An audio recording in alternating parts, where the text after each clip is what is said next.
அஸ்ஸலாமு அலைக்கும் ஃப்ரெண்ட்ஸ். இன்றைக்கி நம்ம பார்க்க போகிற வீடியோ என்னோடய பீட்டல் லீஃப் பிளான் பற்றி தான். ஃப்ரெண்ட்ஸ் எல்லாமே என்கிட்ட ரிப்பீட்டடாக கேட்குற கொஷின் என்னென்னா, உங்கள் பிளான் மட்டும் எப்படி இவ்வளோ ஃபாஸ்ட் க்ரோவிங்காக இருக்குது, அதே மாதிரி லீஃப் நல்லா பெருசாக இருக்குது, ஏதாவது ஸ்பெஷலாக நீங்கள் பார்த்துக்கிறீங்களா அப்படின்ட்டு.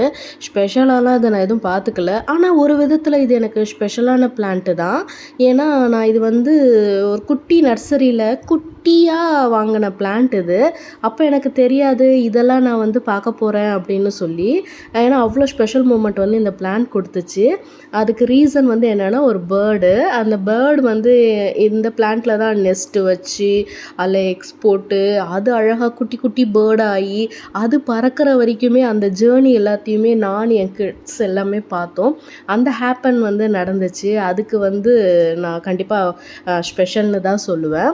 ஆனால் அந்த பேர்டு இருக்கிற வரைக்குமே எனக்கு எப்படின்னா, கிட்ட போனால் மதர் பேர்டு ரொம்ப பயப்படும், அந்த அந்த சின்ன சின்ன பேர்ட்ஸும் ரொம்ப பயப்படும். ஸோ அது கொஞ்சம் ரெடி ஆகிற வரைக்குமே நான் அந்த பிளான்ட்டுக்கு எட்ட போகிறது கொஞ்சம் அவாய்ட் பண்ணேன். அந்த மதர் பேர்டு இல்லாத அப்போ தான் நான் போய் வாட்டரிங் பண்ணுவேன். அப்பயுமே அந்த சின்ன சின்ன பேர்ட்ஸ் பயப்பட ஆரம்பிக்கும், பறந்து இந்த பக்கம் அந்த பக்கம் போக ஆரம்பிக்கும். அதனாலேயோ என்னவோ தெரியல, என் பிளான்ட்டு கொஞ்சம் டல்லாக ஆரம்பிச்சுது. என் ஃப்ரெண்ட்ஸ் சொன்ன மாதிரி நான் ஒரு வேளை ஸ்பெஷலாக தான் கவனிச்சிருக்கணும், இப்போ எதுவும் கவனிக்காதனால டல் ஆகிடுச்சோ அப்படிங்கிற அளவுக்கு எனக்கு தோண ஆரம்பிச்சிருச்சு.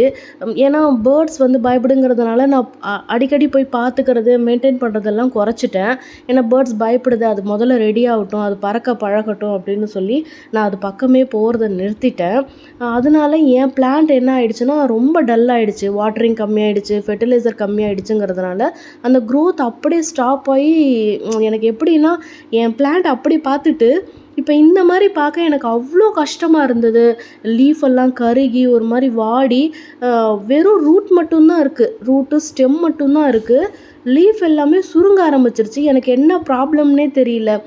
அதே அதே நானும் என் ரெகுலராக கொடுக்குற ஃபெர்டிலைசர் எல்லாமே கொடுத்துட்ருந்தேன்.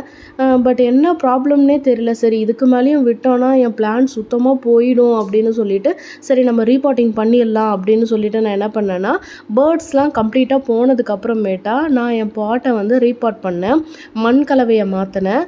அதுக்கப்புறம் அந்த பிளான்ட்டை அப்படியே புஷ் பண்ணி ஃபுல்லாக அந்த மண்ணுக்குள்ளேயே வச்சுட்டேன். ஏன்னா எனக்கு தூக்கி போட மனசே இல்லைங்க.